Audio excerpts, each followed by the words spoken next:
كلام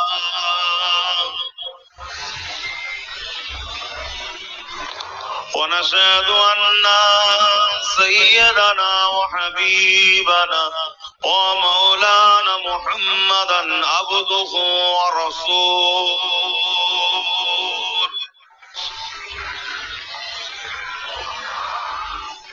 أما بعد فيا أيها العابدون رحمه الله قال الله تعالى في كلام المجيد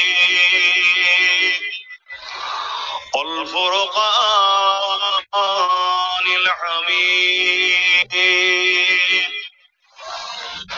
يا أيها الذين آمنوا صلوا عليه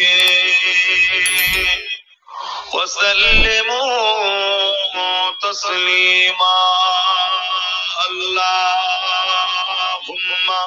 صل على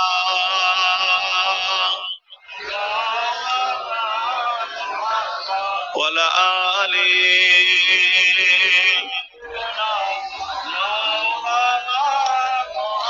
অনেকটা দূরত্ব করে দিয়েছে, মেম্বারটা অনেক উঁচু হয়ে গেছে। হয়তো আপনারা দরুদ পড়ছেন না, আশা করছি এমন বান্দা এখানে থাকবে না, কেন দরুদ তো আমাদেরকে পড়তেই হবে, ঠিক তো না কি গো? কেন এটা তো আল্লাহর হুকুম। পাশাপাশি যে রাসূলের উপরে দরুদ পড়ছি, আমাদের মানবতা, আমাদের বিবেক, আমাদের কর্তব্য বলে দরুদ পড়তে হবে। কেন তিনি আমাদেরকে কত ভালোবাসেন, এবং দরুদ পড়লে আমাদেরই তো ফায়দা হবে। কিন্তু মেম্বারটা একটু উঁচু হয়ে গেছে আর একটু দূরত্ব হয়ে গেছে, এর জন্য ঠিকভাবে বোঝা যাচ্ছে না। একটু জবান খুলে আল্লাহুম্মা সাল্লি আলা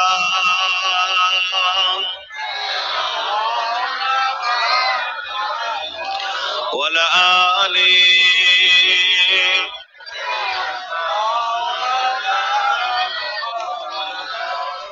सदाग़े महशर में लब्बाई लब्बाई जहां उम्मतों ने पुकारा मुहम्मद, हमें जानो दिल से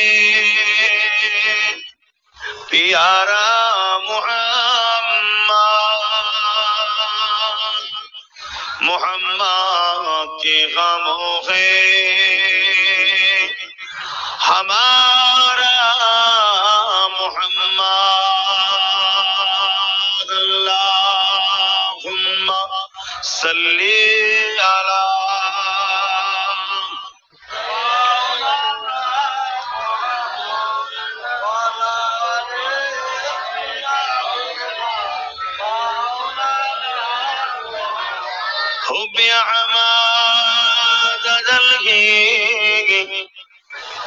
उसीने में गए मैं खाऊं मेरा दिल मदीने में गए हुब्बे हमाद जलखे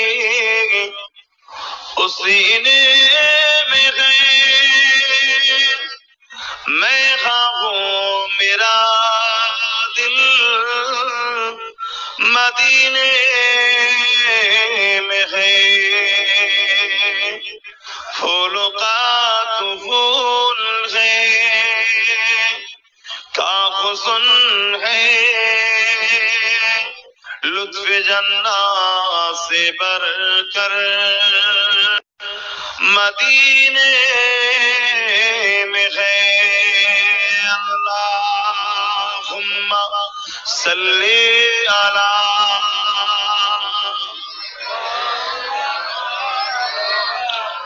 والآل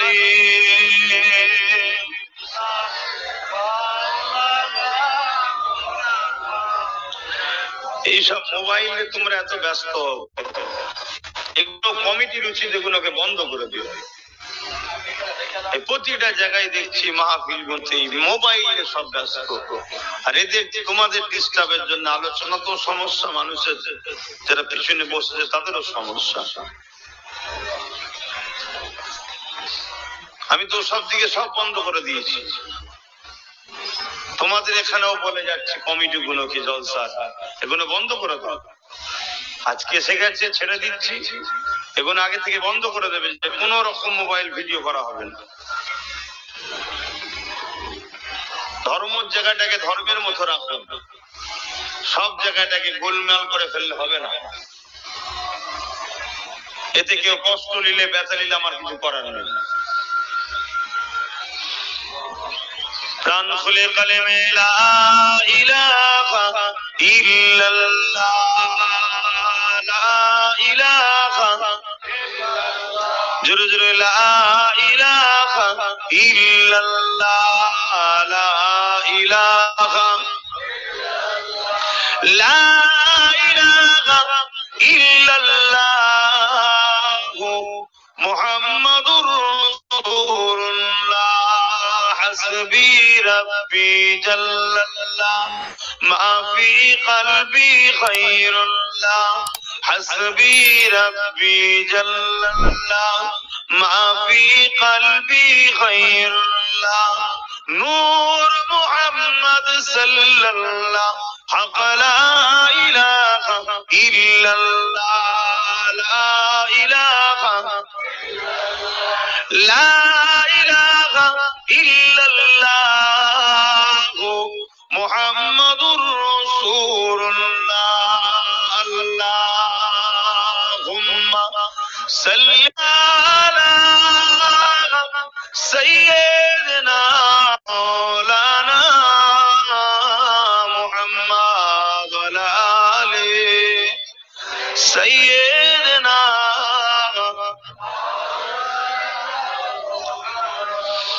وقال الله تعالى في كلام المجيد الفرقان الحميد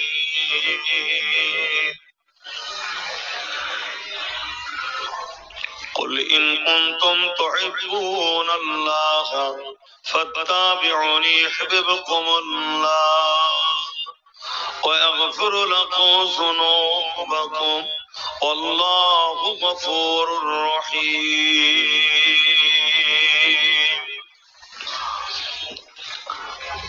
আলহামদুলিল্লাহ, সকলে বলেন আলহামদুলিল্লাহ। আল্লাহ দরবারে কোটি কোটি শুকরিয়া যে আল্লাহ আমাদের ঘরে এরকম একটা জান্নাতের বাগানে এই দুপুরের সময় জোহরের নামাজের বাদ খাওয়া দাওয়ার পর যেখানে মানুষ একটু কাইলুলা করে, একটু সই, সবকিছুকে ছেড়ে দিয়ে কোরআন সুন্নাহর আলোচনার মাহফিলে আল্লাহ আমাদেরকে নিয়ে আসলেন, এতে আমরা খুশি হলাম না বেজার হলাম? এমন একটা মাহফিলে আল্লাহ আমাদেরকে হাজির করালেন যে মাহফিলে আসার জন্য আল্লাহ আমাদের উপরে এই মুহূর্তে খুশি হয়েছেন। জোরে বলুন সুবহানাল্লাহ। আল্লাহ নবী বলছেন, কেউ যদি কোরআন সুন্নাহ দ্বীন ইসলামকে শেখার জন্য কোন জায়গায় যদি 1 ঘন্টা সময় দেয়, ধর্মকে জানার জন্য, দ্বীনকে জানার জন্য 40 বছর নফল ইবাদত করলে যে সওয়াব, যে নেকি পাওয়া যায়, আল্লাহ 1 ঘন্টা দ্বীন শেখার জন্য আল্লাহ তার আমলে ওই নেকি, ওই সওয়াব দেয়। জোরে বলুন সুবহানাল্লাহ। এখানে তো দ্বীনের কথাই হবে। আপনারা দ্বীন জানতেই তো বসেছেন। এই মাহফিলের গুরুত্ব এত, হয়তো তলায় ঘাস বা খড় বিছিয়ে বসেছেন, উপরে সামিয়ানাও ঠিকভাবে নাই, এর সুরাত দেখে লাভ না। এর উদ্দেশ্যটা হলো কোরআন সুন্নাহর আলোচনার জায়গা। এর সম্মান, এর গুরুত্ব এত। এবং সব থেকে পুরাতন পদ্ধতির শিক্ষা কেন্দ্র এটা। এখন যে সিলেবাস সিস্টেমে মাদ্রাসায় পড়ানো হয়, ওটা তো আমার নবীর জবানাতে ছিল না, নবীর সময়তে, দুনিয়াবি জিন্দেগির সময়। আমি ওটার বিরুদ্ধে নয়, ওটা তো করতে হবে, কিন্তু আল্লাহ নবী যখন ওয়াজ করতেন আম ভাবে সর্ব ক্লাস সর্ব বয়সের মানুষ এসে বসতেন, আর নূর নবী তাদেরকে আল্লাহর বাণী কোরআনের কথা শোনাতেন। জোরে বলুন সুবহানাল্লাহ। দুদিনের দুনিয়া আমাদেরকে মাথায় রাখতে হবে, দুনিয়াদারির মধ্যে দিয়ে আল্লাহর আখিরাতে তালাশ করতে হবে।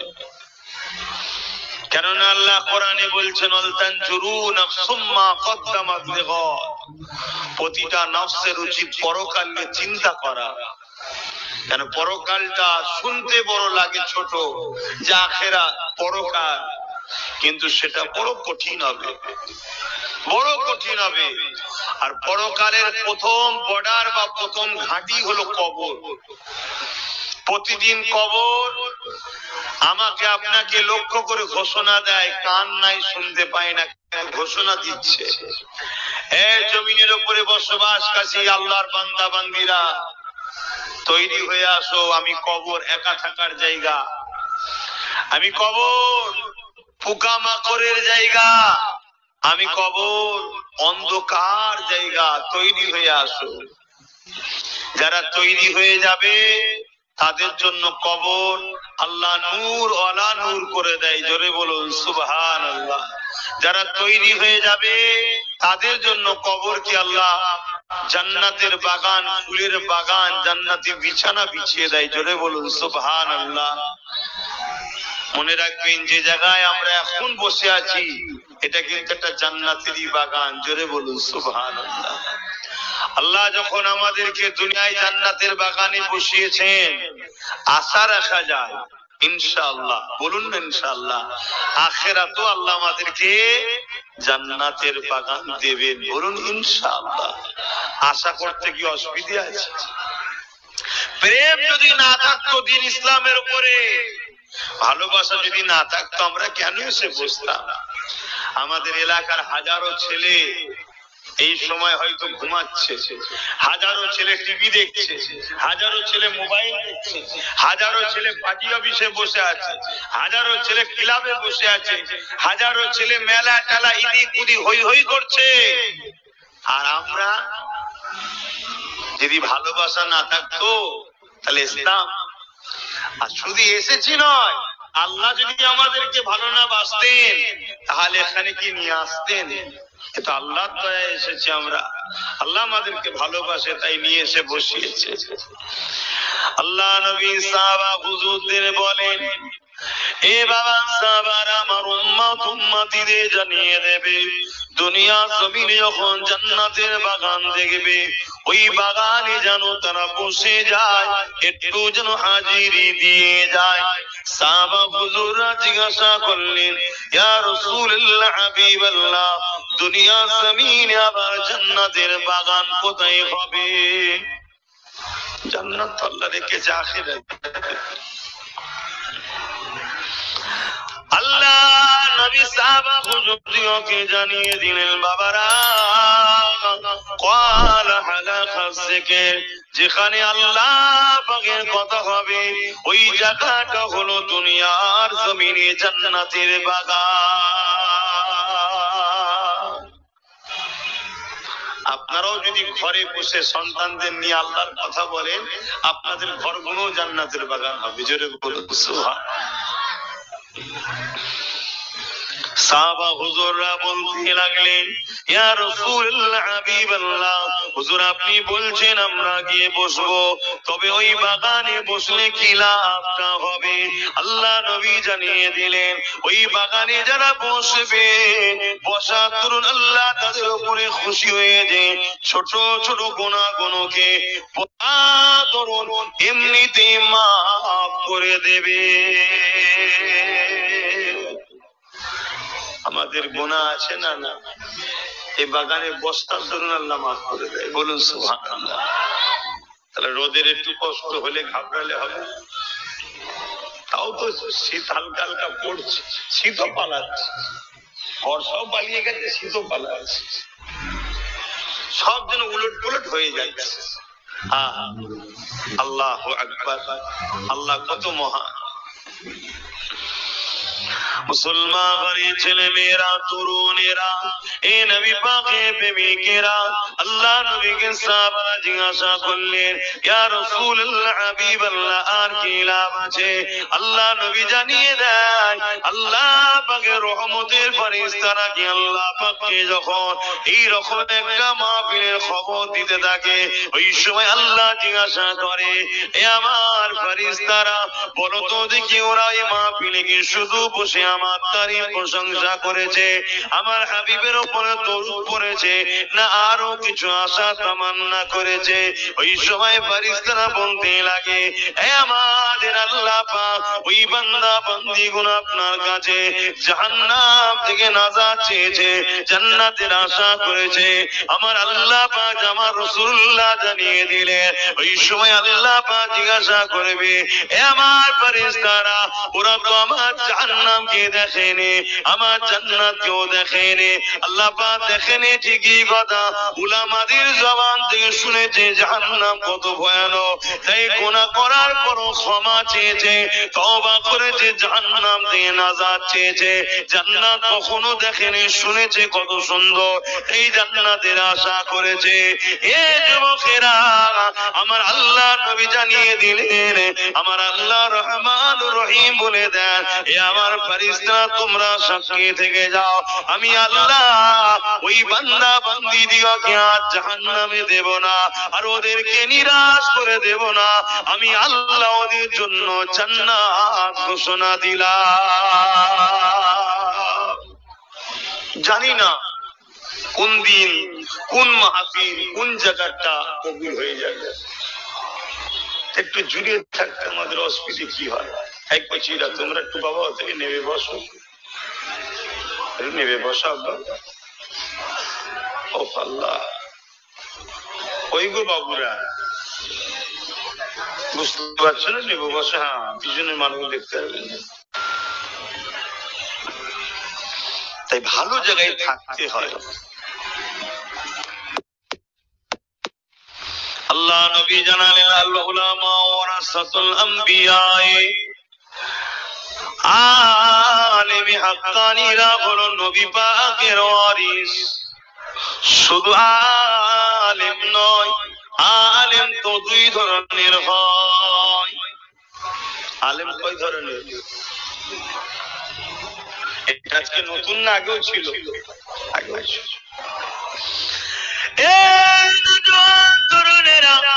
যারা আল্লাহর জন্য কথা বলে, নবীর জন্য কথা বলে, দুনিয়ার মানুষ তাদের দুশমন তৈরি হবে, তাওয়াক্কা তারা করে না, হক কথা বলতে কখনো পিছপা হয় না।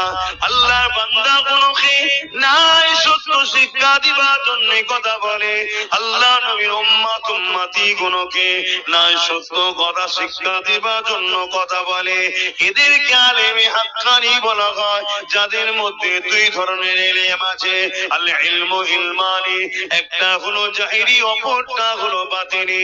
এদের সহবতে বসার কথা আল্লাহ পাক কোরআনের মধ্যে জানিয়ে দিয়েছে, ইয়া আইয়ুহাল্লাযীনা আমানু তাকুল্লাহ ওয়া কুনু মা'আস সাদিকিন।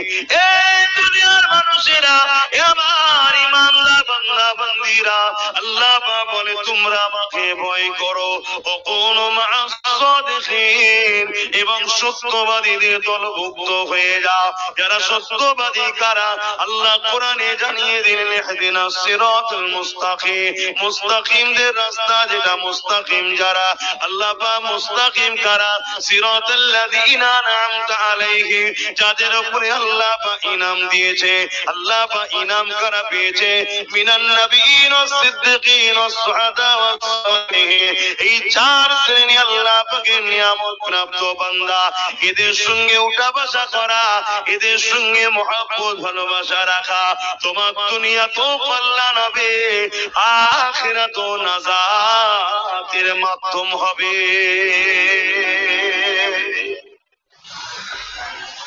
আজকে ইনাদেরকে ছেড়ে আল্লাহ ওয়ালাদের মাহফিল, কোরআনের মাহফিল, দিন ইসলামের মাহফিল ছেড়ে দিয়ে যে আমাদের ছেলেরা সারা জীবন গান বাজনা ভুল রাস্তায় চলে যায়, তাহলে কিয়ামত দিন তো ঠকতে হবে, ঠকে যেতে হবে। তো হালকা বয়সে যদিও হয়ে যায় তওবা করা দরকার। তো এই তওবাটা শিখবেন কোথায়?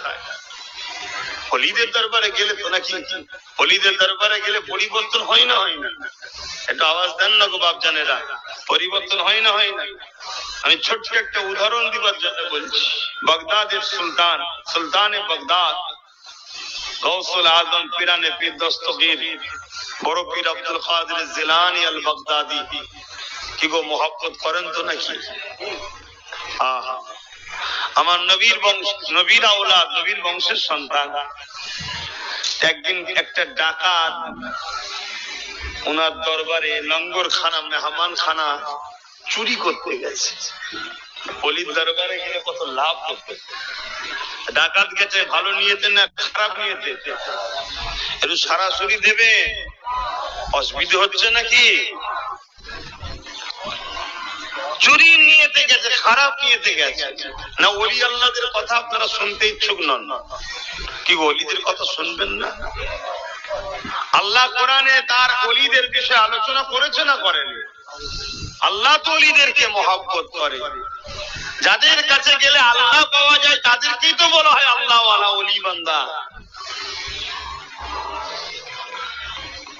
হযরতে বড় পীর সাহেব হুজুরের ওখানে গেছে সে চুরি করতে, ডাকাত রাত্রে গভীরে ঢুকেছে, আর ঢুকার পরে চোখের রোশনি চলে গেছে। আল্লাহর হুকুম, চোখে অন্ধ হয়ে গেছে। এই অন্ধ হয়ে যাওয়ার তরুণ সে তো হাতড়াচ্ছে বাড়ি, আর একজন খাদেম শুয়েছিল, হাতড়াতে জ্ঞান তার বুকে পাতে দিয়েছে। সে তো লাভ মেরে উঠে যায়। সে কি বলবে? আমি চোখ। সে বলছে আমি হুজুরের দরবারের খাদেম, আমি এসেছি হুজুরের দরবারে। এসেছিস তো এই দিক থেকে, কোথা দিয়ে আসছিস? মেন গেট এই দিকে, এই দিকে কোথা থেকে আসছিস? বল কি হয়েছে? দুটো তাতা তাবড়া দিতে হয় বলে ফেলেছে, ভাই পেটে জ্বালা, এই ব্যাপার চুরি করতে। বদমাইশ চুরি করার জায়গা পাশে হুজুরের দরবারে চুরি করতে এসেছিস। তো লোকজন যারা ছিল জড়ো হয়ে গেছে, একটা দুটো দিতে দিতে ভালো দিয়েছে। হযরতে বড় পীর সাহেব হুজুর ফজরের সময় মসজিদে এসেছে, দেখছে তাকে সব ধরে ধরে রেখেছে, ধুলাই টুলাই ভালো দিয়ে। কি রে বাবা কি হয়েছে? না হুজুর এই এই ব্যাপার। আহারে মারিসনি বাবা, পেটে জ্বালা, গরিব মানুষ, মারিসনি। আল্লাহর ওলিরা দেখছেন কত দয়ালু, মারিসনি, ছেড়ে দে। নামাজ হয়ে গেল। আল্লাহর ওলিরা সবার জন্য দোয়া করে। হযরতে গৌসুল আজম দোয়া করতে লেগেছে, সবার জন্য দোয়া করে। দোয়া করতে করতে হঠাৎ করে গৌসুল আজম বলে, আল্লাহ আপনারই তো এক বান্দা, সে যদি কোনো ধনী লোকের বাড়ি চুরি করতে যেত অনেক কিছু পেত।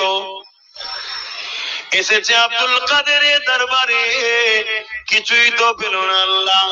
এসেছিল দুনিয়া নিতে, আমি দোয়া করি আল্লাহ ওকে আপনি আখিরাত মিলিয়ে দেন।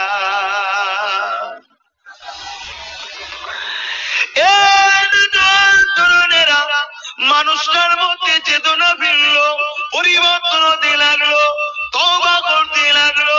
তওবা করে হুজুরের দরবারে বসে আছে। এমন সময় হযরত খিজির আলাইহিস সালাম এসে হাজির হয়ে গেলেন। হুজুরের কাছে আমার গৌসুল আজমের দরবারে হাজির হলে গৌসুল আজমকে সালাম দিয়ে বলতে লাগলেন, হুজুর অমুক এলাকার কুতুব ইন্তেকাল হয়ে গেছে, কুতুবের ওসিলা করে শহর টিকে থাকে। হুজুর কাকে কুতুব বানানো যাবে? এ যুবকেরা, তরুণেরা, বাবেরা এসেছিল ডাকাতি করতে। আল্লাহর ওলি সব দিকে যখন তাকার সাথে সাথে ওই সময় গৌসুল আজম বলেছিলেন, ওই যে বাইরে বসে আছে ওনাকে নিয়ে যাও, ওনাকে কুতুবের দপ্তর দিয়ে দিলাম। কুতুব বোঝেন তো নাকি? আল্লাহর ওলিদেরকে মহব্বত করবেন, ভালোবাসবেন, পিয়ার করবেন। আলেমদের সবতে উঠা বসা করবেন, মহব্বত করবেন, পিয়ার করবেন। তবে মনে রাখবেন আলেম দুই ধরনের। এই ধরনেরা কাল কিয়ামতের ময়দানে হবে, আল্লাহ পাক যেদিন বিচার নেবে। এই রৌদ্র আমরা সহ্য করতে পারছি না। কিয়ামতের দিনে মাত্র দুপুরে আল্লাহ সূর্যকে নামিয়ে দেবে, সূর্যের 12 গুণ তাপ আল্লাহ বাড়িয়ে দেবে। ওই সূর্য তাপে দিয়ে মানুষের মাথার ক্ষীণগুলো নাক দিয়ে গলে গলে ঝরে ঝরে পড়তে লাগবে। এ যুবক তুমি আমি তো আজকে দুনিয়া দুনিয়া দুনিয়া করে পেরেশান। এ যুবক তুমি আমি তো গান বাজনা যাত্রা ফাংশন নিয়ে পেরেশান। এ যুবক তুমি আমি তো দুনিয়া দান নেতা। কেন এখন সব দুনিয়ায় যুবক ছেলেরা সব ফেসবুক ইউটিউবের বক্তা খুঁজছে। ফেসবুক ইউটিউবে ডাক্তার খুঁজলে যেমন বিপদ আছে, ফেসবুক ইউটিউবে যদি বক্তা খোঁজেন বিপদ আছে। আকীদা দেখুন, আকীদা কত বড় লকাপ, কত জায়গা থেকে পড়ে এসেছে, কত স্কলার, ওসব দেখে লাভ নেই। কেন? ফেসবুক ইউটিউব মূলত লক্ষ্য ইসলাম বিরোধী মেসেজকে সমাজের মানুষের কাছে আগে তুলে ধরা। আমার কথা নেবেন কিনা নেবেন আলাদা কথা, কেন এগুলোর পিছনে সব ইসলামের দুশমনদের বড় একটা ষড়যন্ত্র আছে। আমাদের ঘরের ছেলেরা তো কোনো বোঝে না, সাধারণ ছেলে, ইয়ং ছেলে, খেটে খাওয়া ছেলে, জেনারেল লাইনে শিক্ষিত ছেলে, তারা হয় বড় স্কলার, বড় অমুক জায়গা থেকে ফারাক, অমুক জায়গা থেকে পড়ে এসেছে। শোনেন, আপনারা হলেন আমার মুজাদ্দেদ জামানের রুহানি বাচ্চা। আপনারা আমাদের ঘরের সন্তান। আপনার আব্বা, দাদু, নানা, নানি, মাই, মুরব্বি সবাই আমার মুজাদ্দেদ জামানের রুহানি বাচ্চা। অতএব ছেলে যত বড়ই হোক, যদি ছেলে নিজের গার্জেন, নিজের পরিবার, নিজের আপনজনকে ভুলে যায়, সমাজ যেমন ওকে বলে ছেলে ভালো নয়, আখিরাতেও কিন্তু তার জন্য মুক্তি নাই। নবী তো আর আসবে না, এবারে এক একটা জায়গার জন্য আল্লাহ মুজাদ্দেদ পাঠাবে। আমার আপনার জন্য পূর্ব ভারতের মানুষ উলিল আমর মুজাদ্দিদুজ জামান দাদা হুজুরকে আল্লাহ পাঠিয়েছেন। জোরে বলুন সুবহানাল্লাহ। আরো জোরে বলবেন না সুবহানাল্লাহ। আজকে মালদা জেলায় হাজারো মসজিদ পাবে, হাজারো মাদ্রাসা পাবে, হাজারো মাদ্রাসা পাবে, হাজারো আলেম পাবে, হাজারো নামাজি মুসল্লি পাবে, লাখো দাড়ি টুপি পাবে। কিন্তু আজ থেকে 80 বছর 90 বছর আগে পিছিয়ে যান, দেখুন তো মসজিদ ছিল কি কটা, মাদ্রাসা ছিল কটা, দাড়ি টুপি ছিল কটা। যদিও মসজিদ থাকে, সে মসজিদে মানুষ ছিল না, মসজিদকে অবহেলা করা হতো। এই সব বাংলার মানুষ দিন পেয়েছেন মুজাদ্দিদুজ জামান দাদা হুজুর রহমাতুল্লাহ আলাইহির ওসিলায়। জোরে বলুন সুবহানাল্লাহ। মজবুত করে ধরে রাখবেন। অনেক দল মত বেরোবে, থাকবে, আপনার আম মানুষ বিরোধী করারও দরকার নেই, আর হুড়োহুড়ি করারও দরকার নেই। আল্লাহ আপনাকে যেটা মিলিয়েছে আপনি সেটা নিয়ে হাসি খুশিতে থাকেন। কিন্তু আমার ভাইয়েরা, আমরা বলবো না, আপনাদেরকে শোনাবো না, শোনাতে হবে। তাই আপনারা আম মানুষ।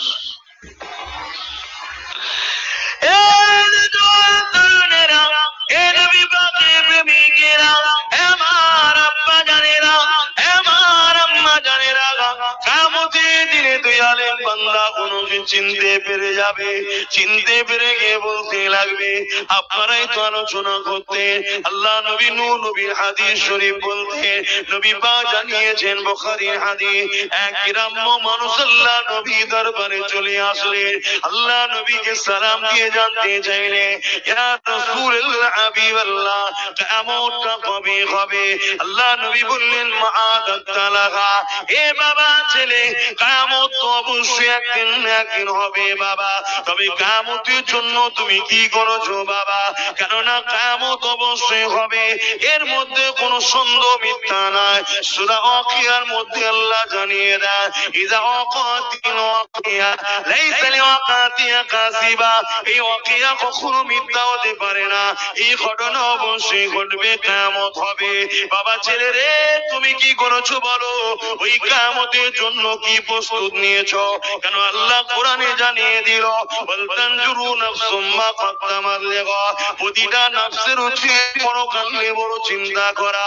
কেন পরকালটা বড় কঠিন জায়গা হবে। কবর থেকে শুরু হবে এই আখিরাতের মঞ্জিলের প্রথম গাড়ি কবর, এটা বড় কঠিন হবে। তাই নবী পাক জিজ্ঞাসা করতে লেগেছে, মাআদাল্লাহা, এ বাবা ছেলে রে, তুমি কি করেছো বলো? ওই ছেলেটা বলতে লেগেছে, ফাকা মাআদাল্লাহা কাসীরা সালাতি ওয়া সিয়ামি।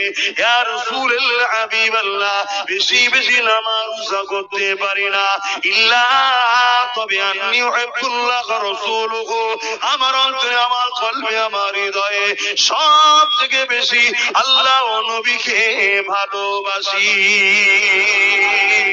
এই যুবকেরা, তরুণেরা, আলেমে হাক্কানীদের একটা নমুনা হলো, 100টা যদি শরীয়তের কথা বলে, 70 থেকে 60টা নবী নবী নবীর শান মর্যাদা শিখাবে।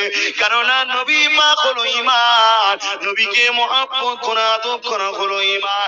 নবী হলো শরীয়তের মূল, নবীর উঠা বসা, চাল চলন, কথা বলা, এটাই তো দ্বীন ইসলাম।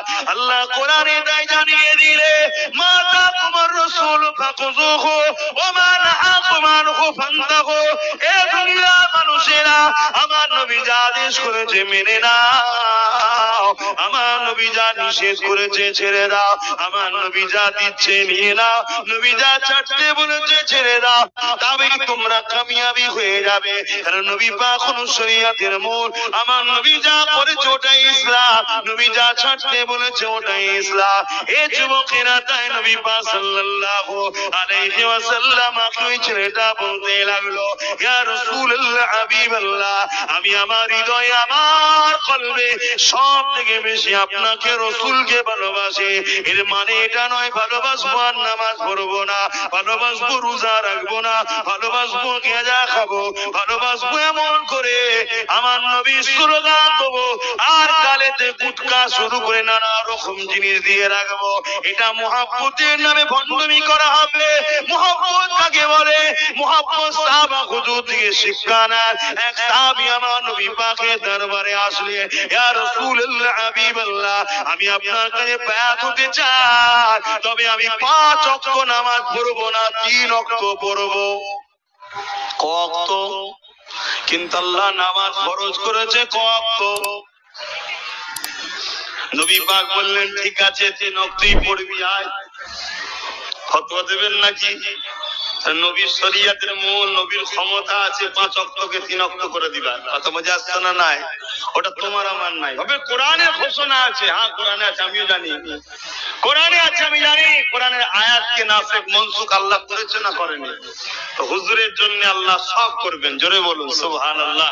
তাহলে আমার নবী বলেন, ঠিক আছে 3 ওয়াক্তই পড়বে, আসো বায়াত তো হও, ঢোকো তো।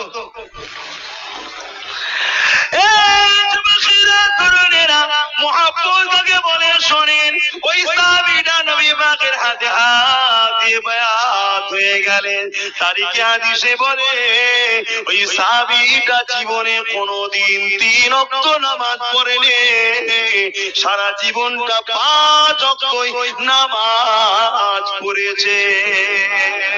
সাহাবীকে জিজ্ঞাসা করা হলো, আপনি তো বায়াত দিলেন 3 ওয়াক্ত নামাজ পড়বেন বলে, 5 ওয়াক্ত কেন পড়তেছেন আপনি? সাহাবী বলে, কি করে আমি 2 ওয়াক্ত না পড়ে থাকি? আমার মাহবুব, আমার ভালোবাসা নূর নবী 5 ওয়াক্ত পড়ছে, আর আমি প্রেমের নামে 3 ওয়াক্ত পড়বো, এটা কেমন প্রেম? আমি আমার নবীকে ভালোবাসি, আমার প্রেমিক আমার ভালোবাসা 5 ওয়াক্ত পড়ে, আমিও থাকতে পারি না, আমিও 5 ওয়াক্তই পড়ে যাই। প্রেম কাকে? আল্লাহ আল্লাহ। প্রেম কাকে বলে? নিজেকে তার মতো করে সাজিয়ে তোলা। নবীকে প্রেম করলে নবীর দিকে দাঁড়িয়ে ছিল, আমাদেরও রাখতে হবে অরিজিনাল প্রেম। নবী টুপি পরতেন, পাগড়ি পরতেন, আমাদের তো নবীর সুন্নাত টুপি পরতে হবে, জুব্বা পরতে হবে। নবী নামাজ পড়তেন, নবী রোজা রাখতেন, নবী হজ করতেন, নবী যাকাত দিতে বলেছেন। নবী কখনো গরিবের হক মারেনি, গরিবের হক দিয়েছে। নবী গরিবের পক্ষে দাঁড়িয়ে জালিমদের বিরুদ্ধে সংগ্রাম করেছে, তবেই তো প্রেমিক ভাব। শুধু বড় বড় ঝান্ডা লেগিয়ে দিয়ে স্লোগান দিলেই প্রেম হয় না। বোঝেন আমার যুব সমাজ ভাইরা, দুনিয়া আপনাদের ঘরে গোলমাল করে দিচ্ছে, আপনাদের ঘরে গোলমাল করে দিচ্ছে। আমার গৌসুল আজম বলছে, আমার মুরিদ বিনা তওবা ছাড়া কোনোদিন মারা যেতে পারে না। জোরে বলুন সুবহানাল্লাহ। আর তারপরেই বলছে, কোন বেনামাজি গৌসুল আজমের মুরিদও হতে পারে না। আমি তাকে মুরিদ বলে মানি না। আর আমার মুজাদ্দেদ জামান গৌসুল আজম আমার মুর্শিদ, কেন উনি তো সমস্ত ওলিদের পীর, সমস্ত ওলিদের কাঁধে ওনার পা আছে, মানেন তো নাকি? উনি যখন এলানটা করেছিলেন আমার গরিবে নওয়াজ, তখন পাহাড়ের উপরে জিকির করছে।